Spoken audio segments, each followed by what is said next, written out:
I guess I came up a little early. So, hi everyone. I want to thank you all for getting the chance to be here. I'm really excited to show you some of the work I've been doing over the past few years. I know I'm very fortunate that some of my projects have gotten some great attention, but I'm even more lucky to really love what I do. I get to use creativity to bring new things into the world. For me, this very process is a kind of joyride. My first invention, the Uno, is often described as the world's first unicycle street bike. My second invention, the DTV shredder, which stands for dual tracked vehicle, is already starting to move forward and gaining traction in both the military and extreme sports worlds. Both inventions are often called creative or innovative, and I'll be showing you footage of both of them in action today. But there are a lot more things that still need to be invented, not just by me, but hopefully by many of you. We all know that the world has some serious problems, and I think the only way to solve them is to start thinking in new, creative ways. We need to get kids to start thinking outside the box. We all grow up with examples of creativity in our lives. For instance, a merry-go-round is just a simple device to travel around in a circle, but to a child's imagination, the creative concept of horses adds to the magic and fun. A Ferris wheel, meanwhile, is just a circle that you ride around. But touches of creativity and light and design add fun to the experience. So how can we get more creativity in the world? Well, that's another way that I'm lucky. My parents encouraged me to think this way. For me, I grew up playing with Lego, the classic toy that's sold all around the world. And I'm told that every year kids spend over 5 billion hours a year playing with Lego. The problem is that most kids are encouraged to build what's shown on the box, following the instructions. Now, there's nothing wrong with this. Learning how to follow the rules is something we all need to learn how to do. And science has its own sets of rules which needs to be followed and accounted for. Otherwise, we couldn't achieve anything. But at the same time, I was also actively encouraged to build my own creations, to figure out what else I could build besides what was shown on the box. And this encouragement set me on a path of creative thinking. And later, when I was in high school doing my projects, I was actively applying this lesson. The two products that I mentioned are a direct result of this thinking. The Uno represents a new way to think about what electric vehicles can be. We all know that we need vehicles that don't pollute the air, but until recently, the only electric alternatives, there's no nice way of saying this, they've been ugly, except for Simon's, of course. I deliberately went against this tide. I first started designing the Uno when I was 17 years old in grade 12 for a science fair project. The machinery works, it's self-balancing, it's small enough you can bring it in an elevator up to your dorm or apartment, and best of all, it's completely electric and green. It doesn't use a single drop of gasoline. But there's one more important part about the design. I built it to look cool. Because cars and bikes, they're not just transportation modes, they're not just how do you get from A to B, they're status symbols. And if you don't look cool riding something, why would you want it? And that's why Lamborghinis and Ferraris sell. The Uno achieves all this. It looks cool and it still gets you from here to there. My other invention, the DTV shredder, is a new way to think about power sports. It's a new class of all-terrain vehicle that combines the best characteristics of extreme sports and power sports. You get the freedom you feel when you're carving down the mountain on a snowboard, coupled with the power of snowmobiling or ATVing. We wanted to develop a new breed of off-road vehicle that would let anyone enjoy the outdoors, regardless of where they live, the car they drive, or whether or not they happen to have a two-car garage. The shredder is compact, powerful, and rugged. It's a synthesis of existing technologies repackaged in a revolutionary design. There's nothing else out there like it. It's small, fast, and can traverse any terrain. And right now we're doing testing with the US military as a new potential medevac vehicle in personal transportation. By simply looking at an existing problem from a slightly different, more creative perspective, we're able to come up with some really revolutionary designs. And that is the power of creative thinking.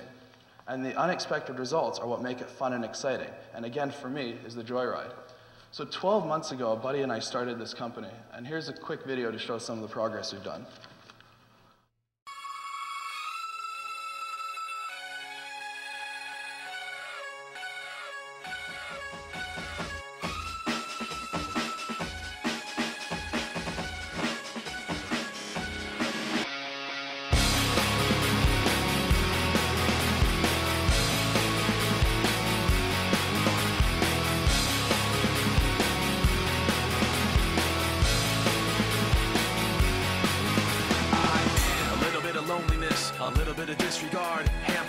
mistakes, but I can't help the fact that everyone can see these scars. I am what I want you to want, what I want you to feel. But it's like no matter what I do, I can't convince you to just believe this is real. So let go, I'm watching you turn your back like you always do. Face away and pretend that I'm not, but I'll be here 'cause you're all that I've got.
That was from our YouTube video, so it was.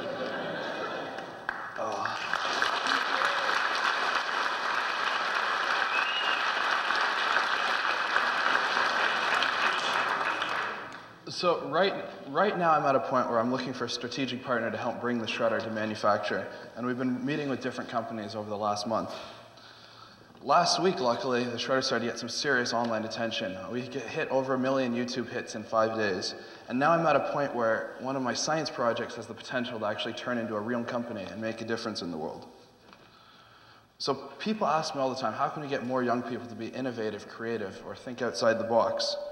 And we need new solutions to solve some of the world's problems, because a lot of them we've never faced before, like the massive oil spill in the Gulf this summer, or the topic of global warming.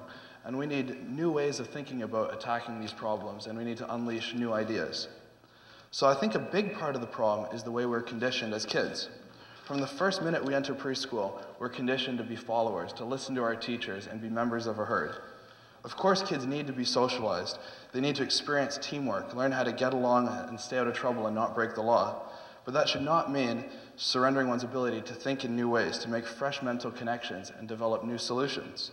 The other day I was driving and I saw a daycare program, and they had 10 kids walking on leashes, just like dogs. And at first I thought, this is crazy, but the more I thought about it, I realized that everything we do as kids is in groups.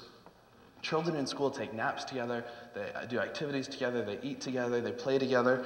There's almost no time spent discovering one's own unique individuality. Most children aren't even encouraged to develop their own personalities.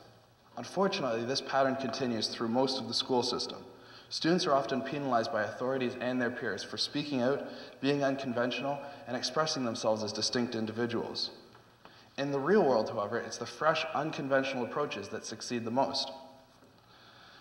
In my case, in case you couldn't tell, I've had some unfortunate experiences in the school system while I was trying to figure out what I wanted to do with my life. In high school, I got heavily involved in science fair and robotics competitions, and I ended up doing just about everything from first to science fairs, and I was one of the only Canadians that got picked to represent Canada 3 times at the International Science Fair. Unfortunately, the time commitment spent developing these projects made it really difficult to balance these projects with my school homework. And as time went on, I ended up, when I got to grade 12, when I had the idea for the UNO, I ended up switching schools to a more understanding school system that would give me the time I needed to really develop it. Unfortunately, it ended up working out pretty well.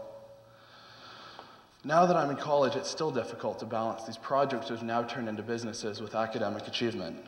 During my first semester in college, I was enrolled as a full-time student and trying to raise money, and this was at a time when the recession was just starting, so fundraising was at an all-time low, and I found it almost impossible to balance everything on my plate. When I did schoolwork, my businesses suffered, and when I focused on raising money, my marks dropped. After 3 semesters, I finally decided to take 8 months off and focus 100% of my time on the businesses, which worked out really well. But now that I'm back in school again, I'm faced with the same issues of balancing everything. And it really seems like school systems are set up to encourage development in just about every athletic activities, but not in businesses or academic pursuits. That's okay. Everyone has to find their own passion and figure out a way to make it work. And even in the corporate world, finding that work-life balance is really difficult. But for me, sometimes all I need is an extra day or two, and then I could get everything done. And in business, you don't know when an opportunity is suddenly going to take off or present itself. And you can't always wait till after that exam or after that assignment to go after it. And I think that's a big reason why so many entrepreneurs end up dropping out of college to go after their dreams.